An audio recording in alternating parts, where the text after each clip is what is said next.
ভূমিকা আমরা দেখতে পাচ্ছি তা আমাদেরকে বিগত 3টে ইলেকশনের কথা মনে করিয়ে দেয়। আমরা প্রশাসনের যে আচরণ, সেই আচরণ জুলাইয়ের পরবর্তীতে আমরা ভেবেছিলাম সেটির ইতিবাচক, সেটির পরিবর্তন হবে। দুঃখজনক বিষয় হচ্ছে তাদের সে আচরণ, যে স্থাবকের যে আচরণ, একটি দলকে যেভাবে আনকন্ডিশনালি যেভাবে সাপোর্ট দিয়ে যাচ্ছে যে আচরণ, সেটি আমাদেরকে আহত করছে। এভাবে যদি চলতে থাকে তাহলে এই সরকারি অর্থ অপচয় করে এই নির্বাচনের কোনো প্রয়োজন নেই। গণতন্ত্রের জন্য যেই লড়াই সংগ্রাম হয়েছে দীর্ঘ 17 বছর, বিএনপির নেতাকর্মীরা যেভাবে রাস্তায় নির্যাতিত হয়েছে, নিপীড়িত হয়েছে, এই প্রশাসনের নগ্ন আচরণকে যদি বিএনপি এন্টারটেইন করে তাহলে এই 17 বছরে যারা ইলিয়াস আলী থেকে শুরু করে যারা গুম হয়েছে, আজকের আমাদের শহীদ ওসমান হাদি পর্যন্ত যারা শহীদ হয়েছে, তাদের রক্তের প্রতি সেটি হচ্ছে অপমান করা হবে।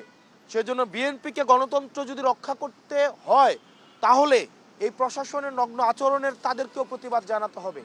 আর যদি প্রতিবাদ না জানায় তাহলে জনাব তারেক জিয়া সাহেবকে নির্বাচন কমিশনারের সাথে বসে ওনারা কয়টা আসন চায় সেটি দিয়ে এই জনগণের সাথে কোনো প্রহসন করার আসলে আমি প্রয়োজন বোধ করি না।